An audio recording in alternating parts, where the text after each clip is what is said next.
Sword Art Online Lost Song is the next game in the Sword Art Online game series. Last time I reviewed Sword Art Online Re-Hollow Fragment, which I thought was an alright game. I wouldn't call it particularly good, but it had its moments.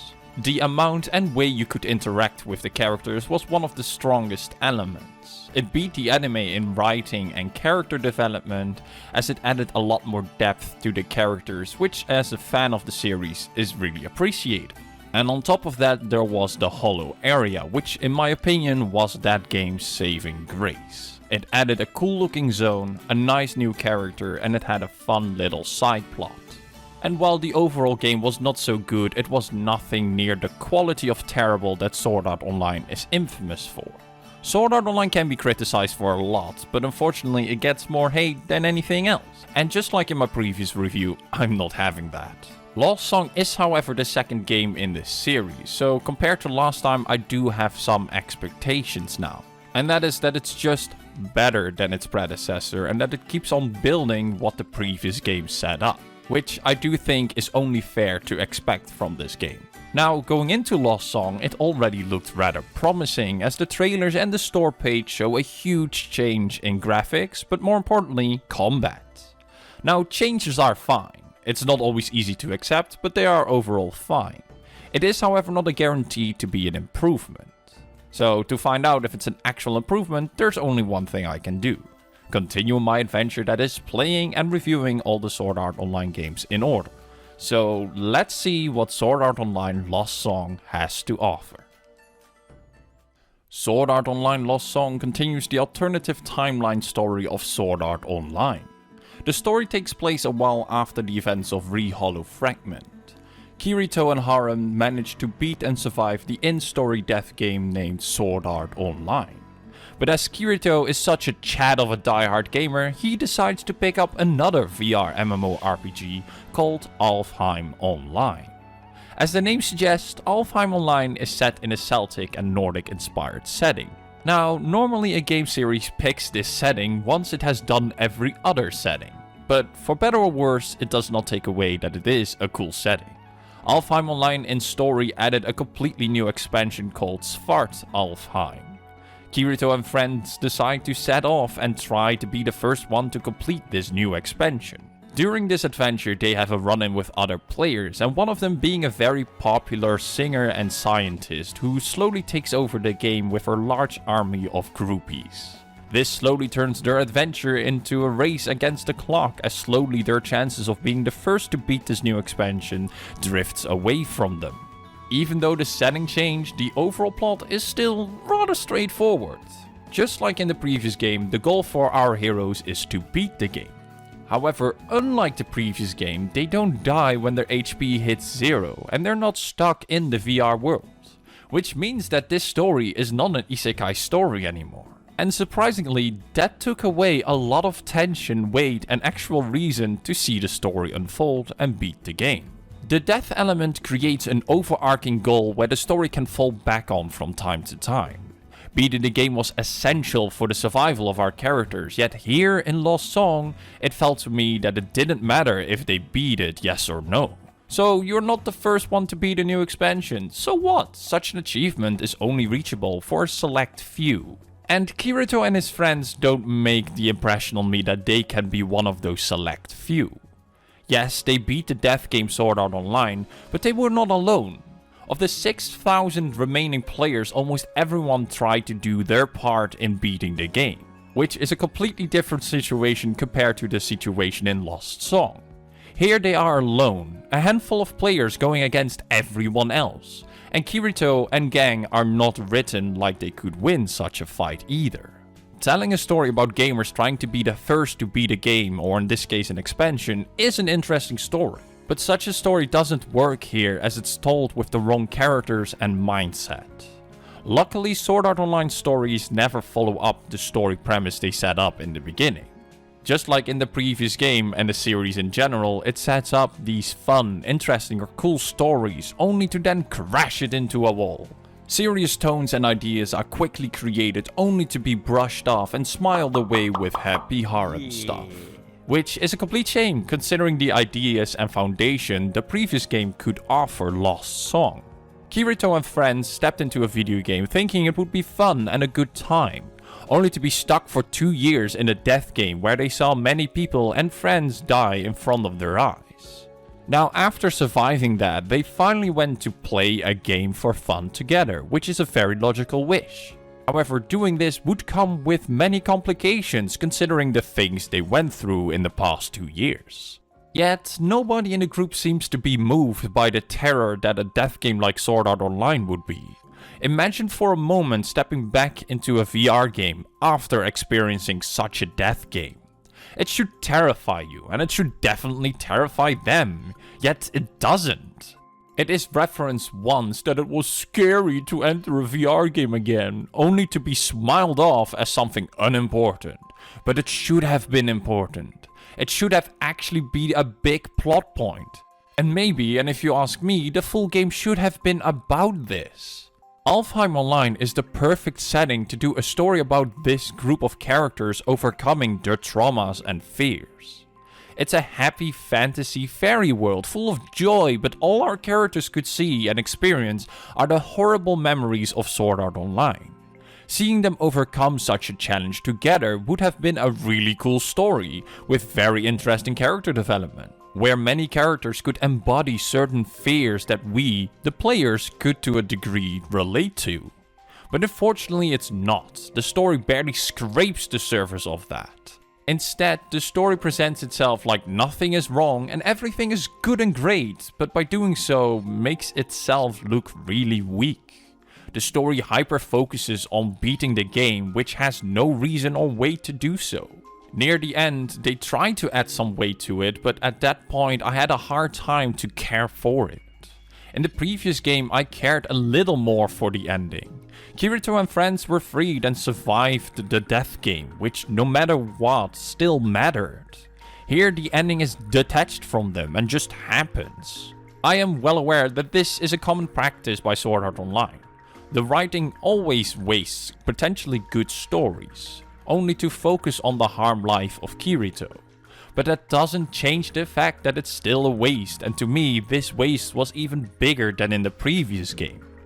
An argument can be made that Sword Art Online shouldn't tell such stories, as again it's a harmed focused series. But in the previous game it was shown that even a harem focused story can have a degree of weight to it and give purpose to complete it. And Lost Song unfortunately doesn't have that. But the way it wastes character interaction, the strongest element of the previous game, hurts here the most. You interact with other characters between main missions, a bit like Mass Effect style.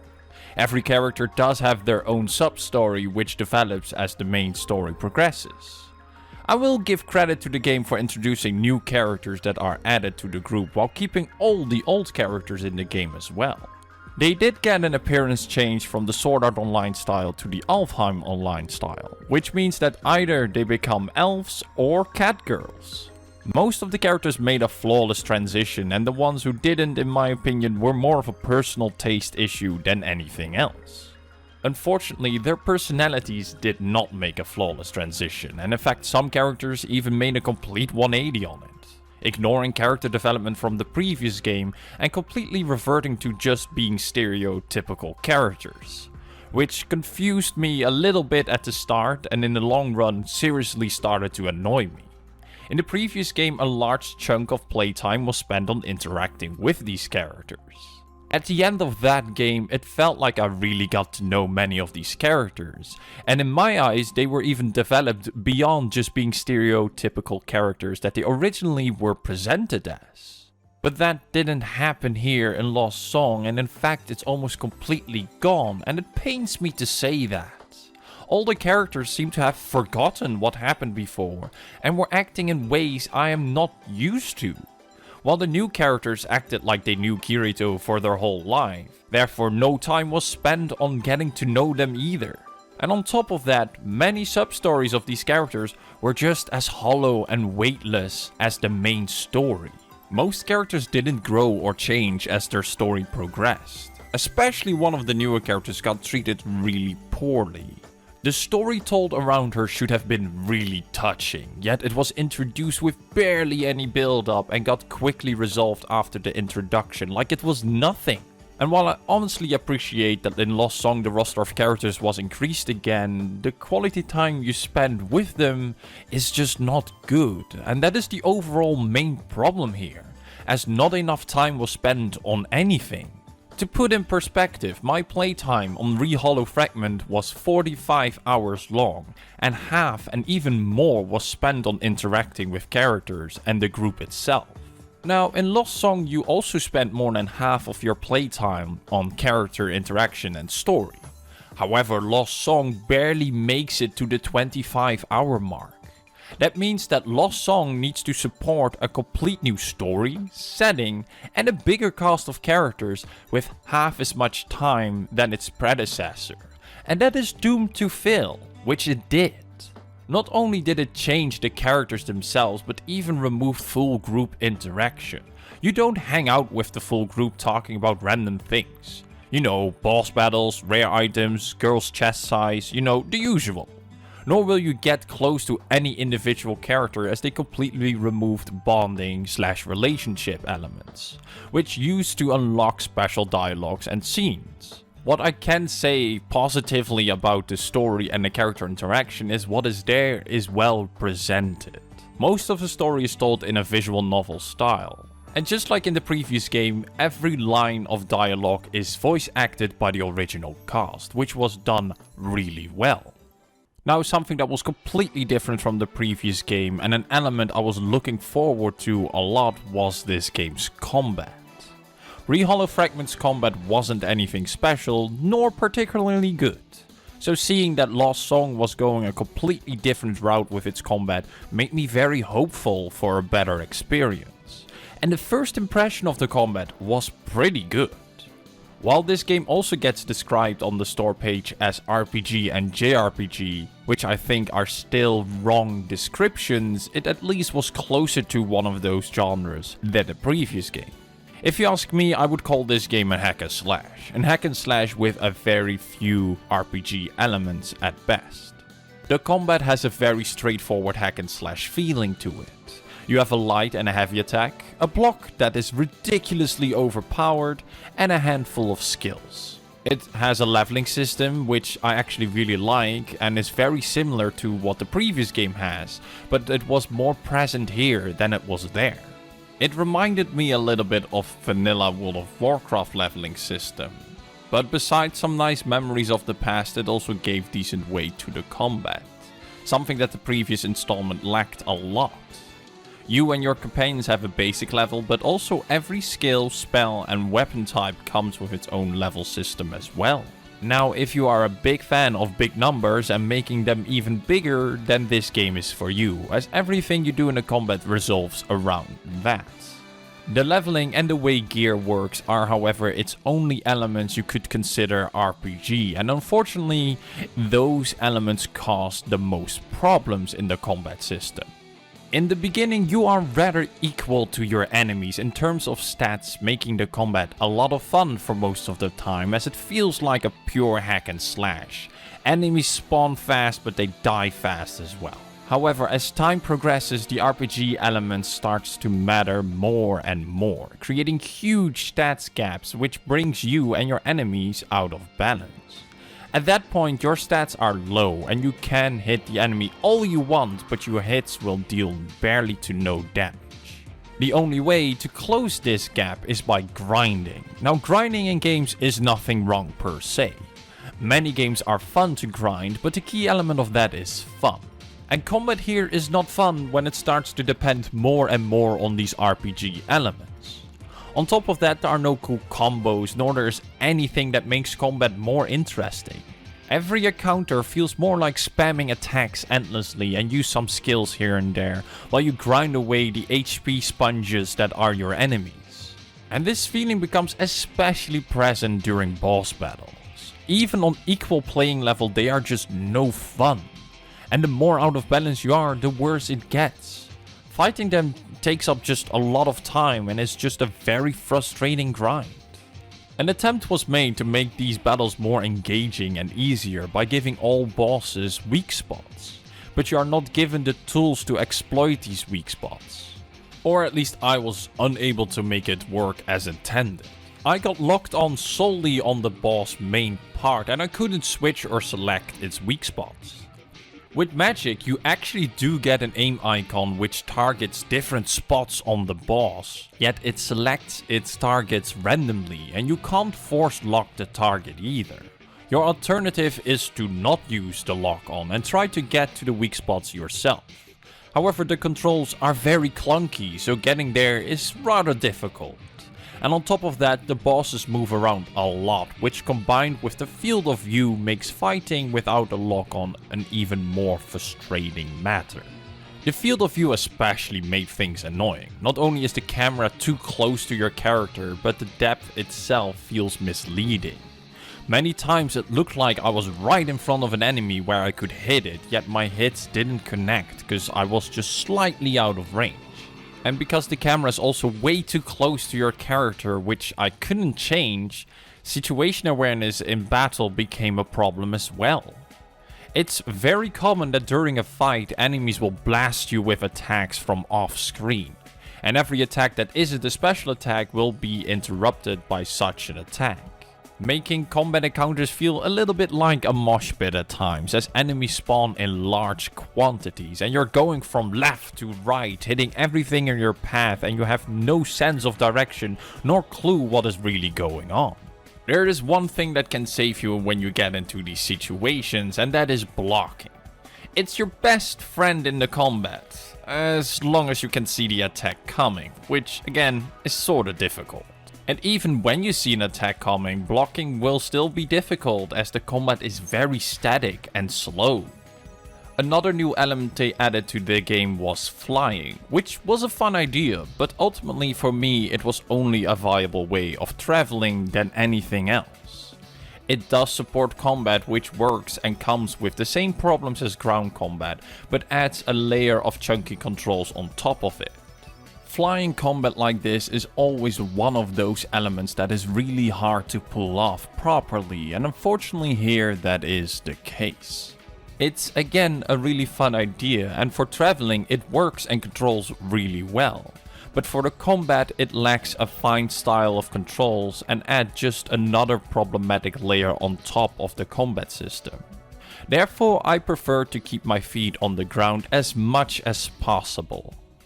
It's unfortunate that the combat is such a struggle, but luckily you are not alone in that struggle. While the interaction with your companions is disappointing, they are very present during the combat, and this time you even have two of them with you. Unfortunately, they removed the system where the companion learns from your commands. You can still issue commands, however, which is done via a very clunky menu where you are forced to look away from the battle to pick the right command. And while I did say that the companions are very present in the combat, I do mean just visually. Against normal enemies, your companions are 50-50 on usefulness. But against bosses, they function mostly as bottomless healers. Their AI is also kinda stupid. They tend to do things like suddenly running away from a fight to fight monsters in a completely different room, or just to stand around doing nothing. They tend to tank every hit head on without trying to block or dodge, and they rarely use any skills. It's clear to me that they tried to create a new and better game with Lost Song, but unfortunately it seems like they have forgotten that the previous game, while being a rough experience, did have good elements which they could, and in my opinion should have built on. But they didn't, which resulted in a game with lots of changes but barely any improvements. I don't know, a small part of me just wishes that it was just my fault and that the game didn't work for me. Or maybe I was just too naive to hope that Sword Art Online Lost Song would be an exponential improvement of what came before. When I reflect on my experience with Lost Song, I would consider it to be rougher and less fun than Re-Hollow Fragment. In the first few hours of Lost Song, it actually looked and felt like this would not be the case, as all the puzzle pieces are there to be better. The game looks much better, it has a completely different setting, adds new characters while maintaining all the old ones, introducing a new combat system and gives you a complete new world to explore. But all these puzzle pieces don't fit together, they don't make a full cohesive picture. Personally, I would only recommend Sword Art Online Lost Song to the die-hardest fans of the Sword Art Online series. And even to those, I would say just skip this one. Or go for another game in the series, like ReHolo Fragment. Or maybe one of the newer games, which I will soon dive into as well, so be sure to subscribe to be notified for those reviews. But now, with that all being said, I wish you a good day, and until next time.